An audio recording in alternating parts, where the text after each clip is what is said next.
तो दोस्तों इस वीडियो में हम क्लास 10th का विषय गणित है। क्लास 10th का विषय गणित है जिसमें अध्याय 1 है।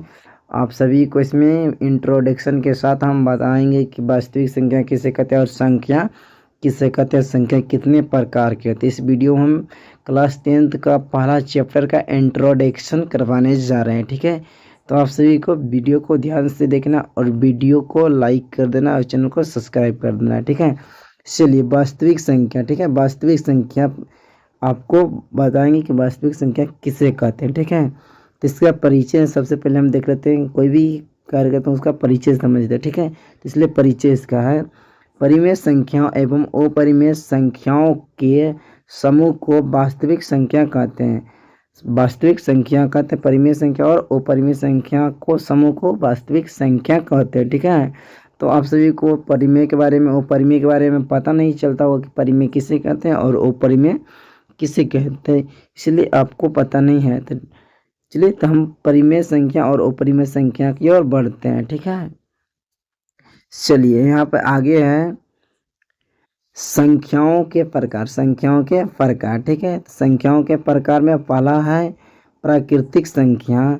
गिनती में उपयोग होने वाली संख्याओं को प्राकृतिक संख्याओं कहते हैं। ठीक है, गिनती में उपयोग होने वाली संख्याओं को प्राकृतिक संख्या कहते हैं। जिसे में आप सभी जब गिनती गिनते तो 1 2 3 4 5 6 गिनते हैं तो 1 से जो संख्या शुरू है, 1 से जो संख्या शुरू होता है उसे हम प्राकृतिक संख्या कहते हैं।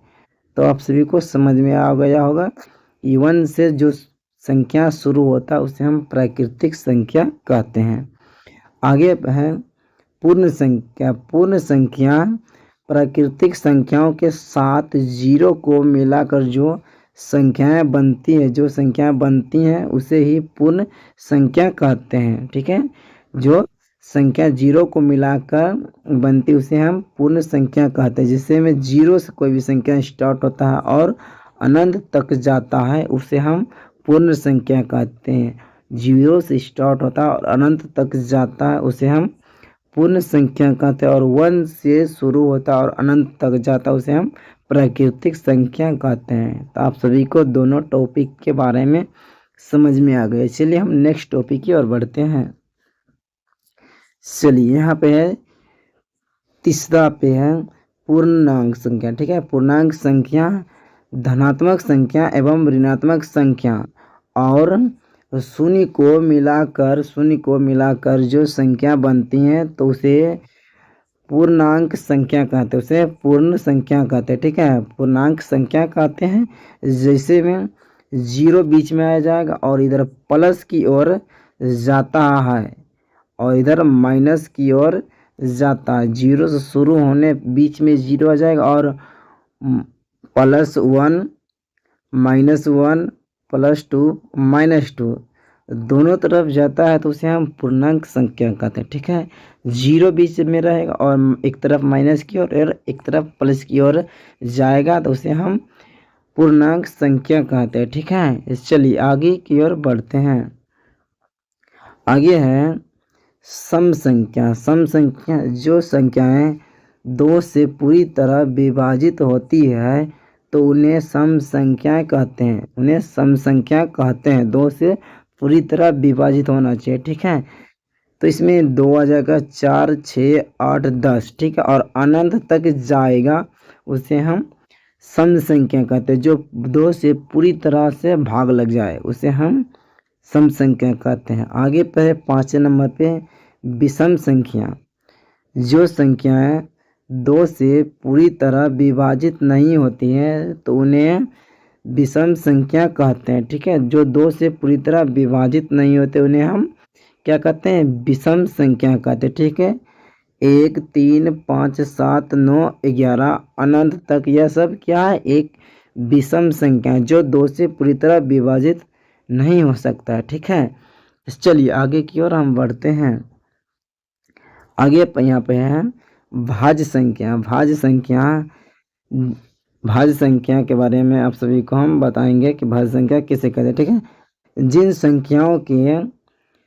संख्याओं के 2 से अधिक गुणनखंड होते हैं तो उन्हें भाज्य संख्या कहते हैं। 2 से अधिक गुणनखंड होते हैं तो उन्हें हम भाज्य संख्या कहते हैं। जैसे 4 के आप सभी को देख लीजिए, तो 4 स्वयं 4 से ही भाग लगेगा और 4 को 2 से भी भाग लग जाएगा और 4 को 1 से भी भाग लग जाएगा। तो 2 से ज़्यादा गुणनखंड है तो इसलिए हम इसको हम भाज्य संख्या कहेंगे। ठीक है, आगे पर है अभाज्य संख्या। जिन संख्याओं के केवल 2 गुणनखंड होते हैं तो उन्हें अभाज्य संख्या कहते हैं। जैसे में आप सभी को 2, उसके बाद 3, 5, 7, 11 अनंत तक। ठीक है, जो केवल 2 ही गुणनखंड हैं। 2 को आप 2 से भाग दे सकते हैं और 1 से भाग दे सकते हैं। 3 को आप 3 से भाग दे सकते हैं और 1 से भाग दे सकते हैं। तो इसमें सिर्फ 2 ही गुणनखंड आ रहा है। ठीक है, इसलिए इसको हम अभाज्य संख्या कहते हैं। ठीक है, आप सभी को समझ में आ गया होगा। चलिए आगे की ओर बढ़ते हैं। चलिए आगे है यहाँ पे है परिमेय संख्या। ठीक है, परिमेय संख्या जो संख्याएं P/Q के रूप में लिखा जा सकता है, जो संख्या P/Q के रूप में लिखा जा सकता है, जहाँ Q नॉट इक्वल टू 0 हो तो उन्हें परिमेय संख्या कहते हैं। जैसे में 1/2, 3/4, 5/6, -2/3 अनंत तक। यह सभी क्या है, परिमेय संख्या। यह सभी परिमेय संख्या जो P/Q के रूप में लिखा जा सकता है और Q को मान 0 नहीं होना चाहिए। ठीक है, जैसे 2 हम 0 लिख दिए तो ये परिमेय संख्या नहीं कहलाएगा। ठीक है, क्योंकि Q का मान 0 नहीं होना चाहिए। ठीक है, तो आप सभी को समझ में आ गया कि परिमेय संख्या किसे कहते हैं। ठीक है, चलिए हम आगे अपरिमेय संख्या के बारे में बताएंगे। तो अपरिमेय संख्याएं जो संख्याएं P/Q के रूप में नहीं लिखा जा सकता है, P/Q के रूप में नहीं लिखा जा सकता है तो उसे अपरिमेय संख्या कहते हैं। जैसे में √2, √3, √5, -√2 और 5 अनंत तक। ये सभी अपरिमेय संख्या, ये सभी अपरिमेय संख्या, क्योंकि इसको हम P/Q के रूप में नहीं लिख पाते, इसलिए जो संख्या P/Q के रूप में नहीं रहता है उसे हम अपरिमेय संख्या कहते हैं। ठीक है, आगे है वास्तविक संख्या। वास्तविक संख्या परिमेय संख्याओं और अपरिमेय संख्याओं से मिलकर जो संख्या बनती हैं तो उसे वास्तविक संख्या कहते हैं। जैसे में 1/2, 1/5, √2, √3, √5 और 5 अनंत तक। ये क्या है, तो ये वास्तविक संख्या जिसमें बोला गया अपरिमेय संख्या और परिमेय संख्या। ठीक है, परिमेय और अपरिमेय संख्या से मिलकर जो संख्या बनती है तो उसे हम वास्तविक संख्या कहते हैं। तो आप सभी को समझ में आ गया होगा कि वास्तविक संख्या किसे कहते हैं और संख्या कितने प्रकार के होते हैं। ठीक है, तो वीडियो को लाइक करके इस चैनल को सब्सक्राइब कर देना है। तो मिलता है नेक्स्ट वीडियो में। Thank you for watching video.